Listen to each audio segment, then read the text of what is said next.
দেখে নে, একেবারে ভালো করে ফোন দেখে নে, একেবারে ফোন দেখে জন্মের স্বাদ মিটিয়ে নে। 8 তারিখের রেজাল্টটা বেরোতে দে, তারপর তোকে আর তোর ফোনকে দুটোকে একসাথে ভিজে ছাড়া করবো। এখন আর ঠাকুর ডেকে কোনো লাভ নাই।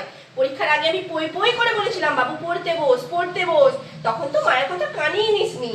এখন আর ঠাকুর ডেকে কোনো লাভ নাই, তুই ফেলই করবি। এখন আর ঠাকুরও তোর কথা শুনবে না, তুই শুধু আমার এবার অপেক্ষা কর রেজাল্টটা বেরোনোর।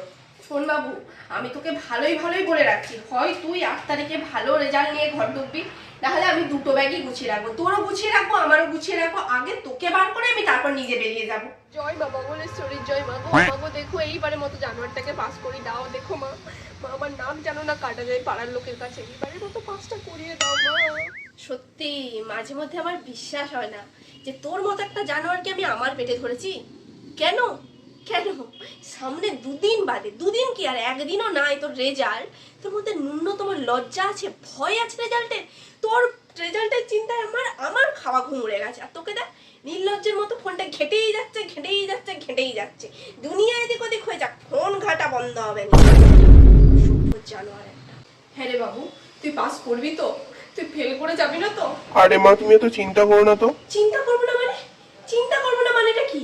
কালকে তোর রেজাল্ট, তোর যা পড়াশোনা ছিলি, চিন্তা তো হবারই নয়, মানে বলার আর কিছু নাই আমার।